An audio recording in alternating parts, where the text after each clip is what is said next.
and welcome to episode number 4 of Style Studies. Style Studies is my monthly series where I walk you through a popular lettering style and include free printable and Procreate practice sheets. This month, our style is what I'm calling Party Slabs. So first, I want to give you a quick overview of the style, and then we'll hop into creating it ourselves. So what you'll need, there are 2 options for this one. You can either use a fine liner, so I'm going to show you how to use that, or you can use a brush marker or a chisel tip marker. Either one of those is fine if you are creating this traditionally on paper. If you're working in Procreate, my recommendation for the fine liner brush would be my free mono white brush. You can find that over at tuesdaytribe.com. If you become a free every Tuesday email subscriber, you can get a bunch of free Procreate brushes, and the mono white brush is one of those, or my signature marker or bumpy ink brush, which is part of my paid Font Lovers Procreate lettering brushes, which I will leave a link to in the video description. So first I want to just talk about what the Party Slab style is. It is a decorative slab serif style defined by its ornate double-footed serifs, which you can see. It's best utilized in all caps in headline usages. So you'll see this nice and big and bold, generally at the top of layouts.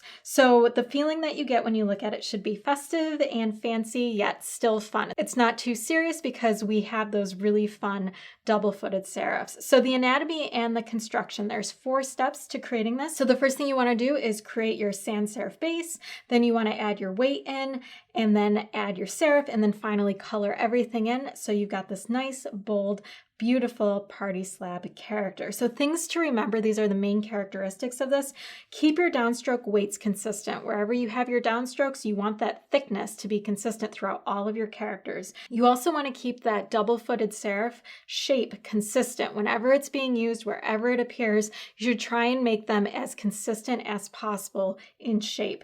And then finally, all of these characters, with the exception of a few of them, like the W or the I, are similar in width. So when I walk you through the Procreate version of the practice sheets, I'll show you a really easy trick for keeping all of them very consistent. The last thing I want to talk about before we start practicing this is the guides, because it's really important that you understand how these guides are set up in order to execute the style correctly. So you'll see we have our cap height and our baseline. We don't have any descender line in this one because we don't have any descenders because we're working in all caps. So you can see our baseline is at the very bottom, and then the top line is our cap height, and right in the middle is our X height. I've also thrown in an upper serif guide and a lower serif guide.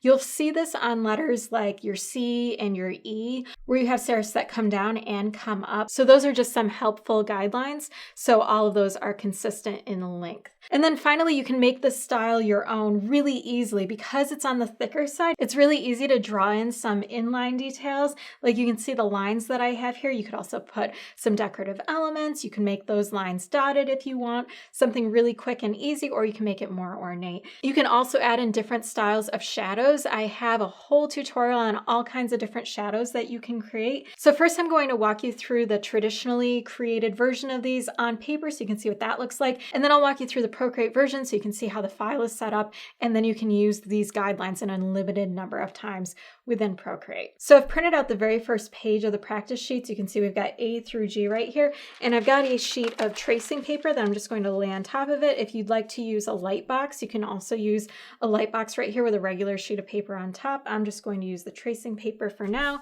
I also have a micron, which would be your fine liner, and I've got a Tombow Fudenosuke right here. This end is the soft end, and then I've got the gray end over here, but we're just going to use the soft end. You can also use the hard one if you would like. So I want to show you the difference between using a brush marker and a fine liner. So I'm going to start with the B because the A is kind of a special situation, and once you understand how the B is constructed, then it'll make more sense why the crossbar of the A is on the lower serif guideline instead of the X height line.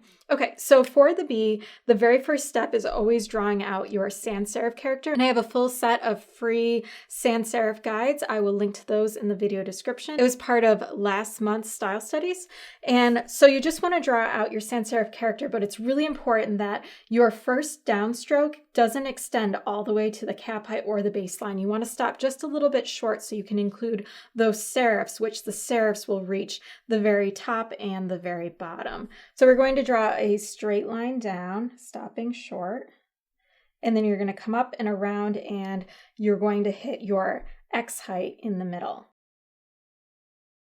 Okay, and now we want to add in our weight. So I'm going to do the same amount of weight on the left side of my downstroke and on the right side of my downstroke. And then same thing for my heaviest part of my B on the top and the bottom. And now I'm going to connect these lines, keeping in mind where my low pressure and my heavy pressure would be. So this is going to be light pressure right here, and then it's going to connect into my heavy pressure. Same thing over here. Okay, and then we're going to add in our serifs, which are going to come all the way up to our cap height and then down to our baseline right here. And now you can color everything in. If you want to use a pencil to sketch it out first, that could be really helpful, but we're using all of this as practice anyway. Okay, so that's how you would use a fine liner to execute the style. And I'm going to show you what a brush pen will look like. So I'm going to start off by drawing exactly like I did, just with the very tip of my brush. So I'm not putting any pressure down at all. I'm going to draw out my sans serif character again. Okay, and now I'm going to go into my heavy pressure areas. And I'm just going to come up, heavy pressure, light pressure, heavy pressure.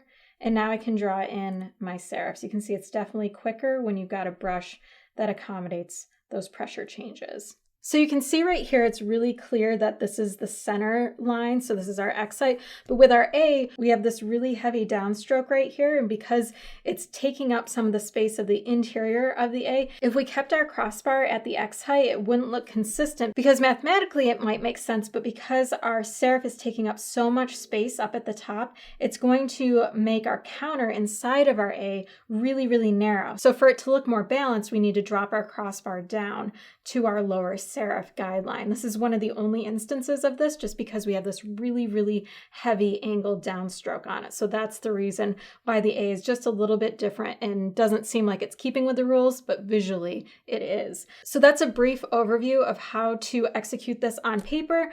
Now we're going to jump into Procreate so I can give you a quick walkthrough of that file. Okay, so hopping into the Procreate version, I want to walk you through how this file is set up and then how to use these guides within Procreate. So when you first open up the file, you'll see we've got a cover page right here, and the cover page is really nice because when it's in your gallery view, it's really easy to find. So this one's turned on by default. All you have to do is come to your layers palette and then turn it off right up here. Uncheck the layer for the visibility, and then you'll see we've got the style overview. It's just here if you ever need to reference it in the future. It's part of this file, so we're going to turn the visibility off of that.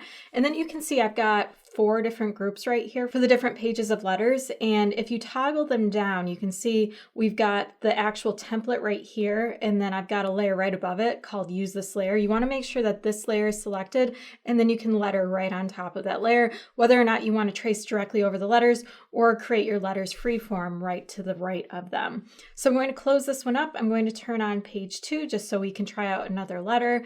And I'm going to navigate to use this layer. Let me quickly show you the other pages too. So here's page 3, and then here's page 4. And then finally, I've also included just the regular guides down here by themselves. If you want to freestyle any type of lettering using these guides, just create a layer right above it. Use that layer to create any lettering that you'd like using these guides. I'm going to delete this, come back to page 2, toggle it down, select use this layer. And now I'm going to first use my mono weight brush right here. It's a free download over at tuesdaytribe.com. I'll leave a link in the video description for that.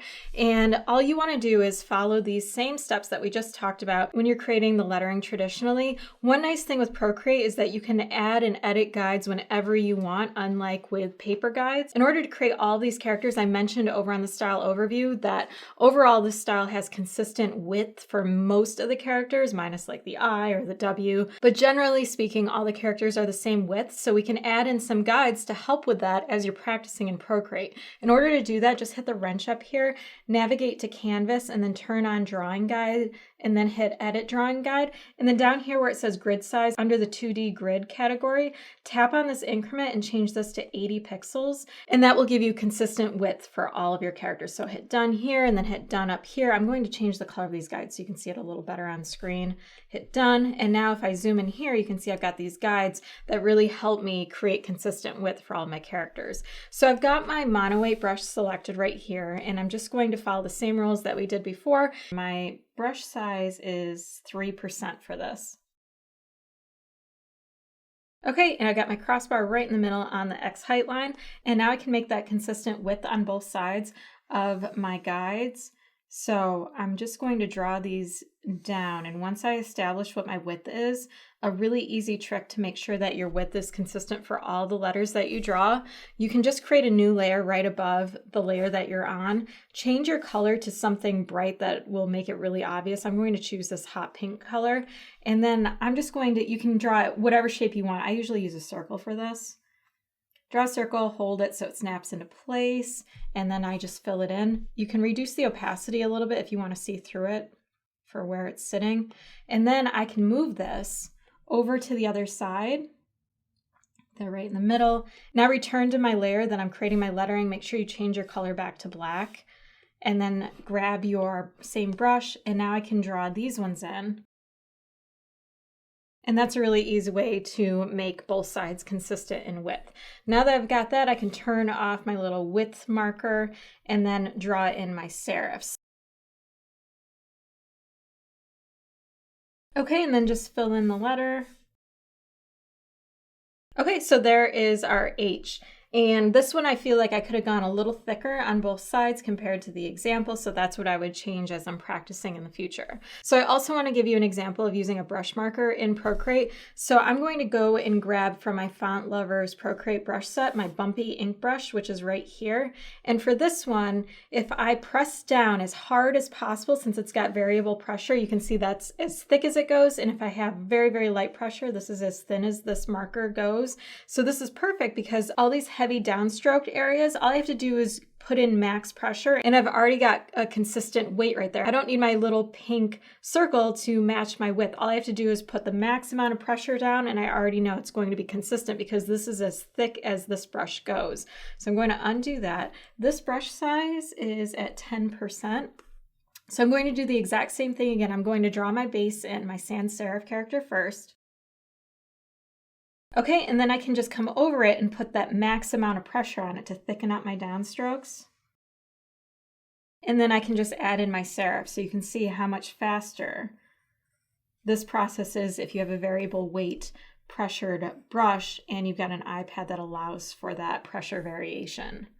This brush has texture on the edges, which is why it's called bumpy ink. So that's why you can see that the edges are a little bit more organic in nature because of that textured ink brush. So there you go. So that's how easy you can make this whole process if you have different brushes with different weights.